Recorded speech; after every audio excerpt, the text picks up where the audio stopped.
Halo, perkenalkan nama saya Arif Sepi Yustianto. Saya adalah mahasiswa dari Universitas Mercu Buana Jakarta. Dan pada presentasi kali ini saya akan membahas tentang fenomena penggunaan bahasa pergaulan di Indonesia. Kenapa sih kaum muda lebih memilih menggunakan bahasa gaul? Karena faktor pertama adalah bahasa Indonesia yang sudah dimodifikasi. Lalu ada pengaruh bahasa luar, lalu ada pengaruh bahasa daerah. Apa sih bahasa Indonesia yang dimodifikasi ini? Adalah penyebutan suatu bahasa yang diubah sesuai dengan masing-masing kelompok, biasanya untuk terlihat eksis. Bahasa yang diubah penyebutannya oleh kelompok kaum muda agar terlihat keren, dan akhirnya penggunaan bahasa yang sudah dimodif ini digunakan juga oleh kelompok lain. Contohnya ada kata santuy dari kata santai, lalu ada kui atau sekui dari kata yu, lalu ada kata pars dari kata parah, dan yoi dari kata iya. Lalu ada pengaruh bahasa luar, adalah bahasa Indonesia yang dipakai, namun penyebutannya digabungkan dengan bahasa luar, biasanya sih bahasa Inggris. Sehingga bahasa luar tersebut dapat membaur dengan bahasa lokal. Bahasa luar yang diadaptasi oleh kaum muda dan penggunaan dicampurkan dengan bahasa Indonesia, lagi-lagi ini terjadi agar suatu kelompok dapat terlihat keren. Contohnya ada let's go, lalu ada babe atau baby, online, record, thank you, dan lain-lain. Selanjutnya adalah pengaruh bahasa daerah. Adalah bahasa Indonesia yang dipakai namun penggunaannya digabungkan dengan bahasa daerah. Sehingga bahasa daerah tersebut dapat membaur dengan bahasa lokal. Bahasa daerah yang digunakan oleh kaum muda untuk berkomunikasi antar temannya, biasanya antar daerah ini bahasa gaulnya beda-beda.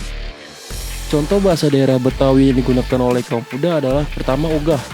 Ogah ini maksudnya adalah tidak mau.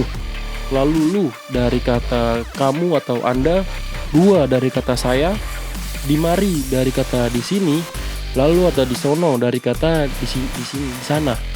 Lalu bagaimana sih caranya bahasa gaul ini dapat menyebar?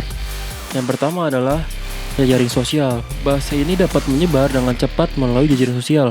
Pada dasarnya bahasa ini tersebar melalui forum atau obrolan online, sehingga bahasa ini mudah dimengerti.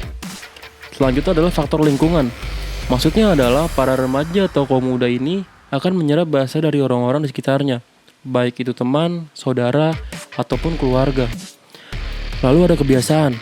Dari satu orang yang memiliki kebiasaan menggunakan bahasa gaul, dapat menyebabkan teman atau saudaranya mengikuti bahasa yang digunakan. Lalu ada faktor media. Yang pertama adalah media elektronik. Media elektronik yang menggunakan istilah bahasa gaul dalam film-film atau penayangan program televisi menandakan kalau bahasa gaul tidak hanya terjadi karena kontak langsung oleh masyarakat, melainkan karena disuapin oleh media. Yang kedua adalah media cetak. Misalnya penggunaan bahasa gaul dalam majalah, surat kabar, atau koran. Selain itu, pembuatan karya sastra yang umum menggunakan bahasa gaul. Lalu efeknya apa sih?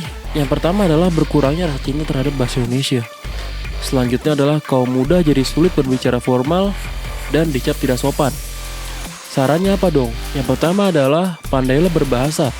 Maksudnya adalah kita harus tahu di mana dan kapan kita menggunakan bahasa gaul dan di mana dan kapan kita menggunakan bahasa formal.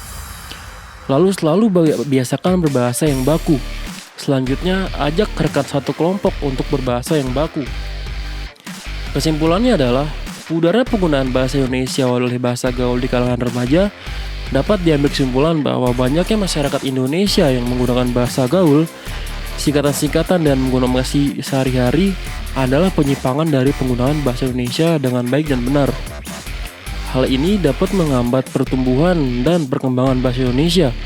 Kurangnya kesadaran untuk mencintai dan menggunakan bahasa Indonesia di negeri sendiri akan berdampak ke lunturnya atau hilangnya bahasa Indonesia dalam pemakaiannya dalam masyarakat, terutama di kalangan remaja. Apalagi dengan maraknya dunia kalangan artis menggunakan bahasa gaul di media massa dan elektronik, membuat remaja semakin sering menirukannya di kehidupan sehari-hari. Hal ini sudah wajar karena remaja suka meniru hal-hal yang baru.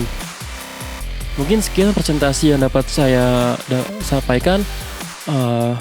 Kesimpulan yang dapat saya sampaikan adalah kita harus tahu kapan kita harus menggunakan bahasa formal dan kapan kita harus menggunakan bahasa gaul.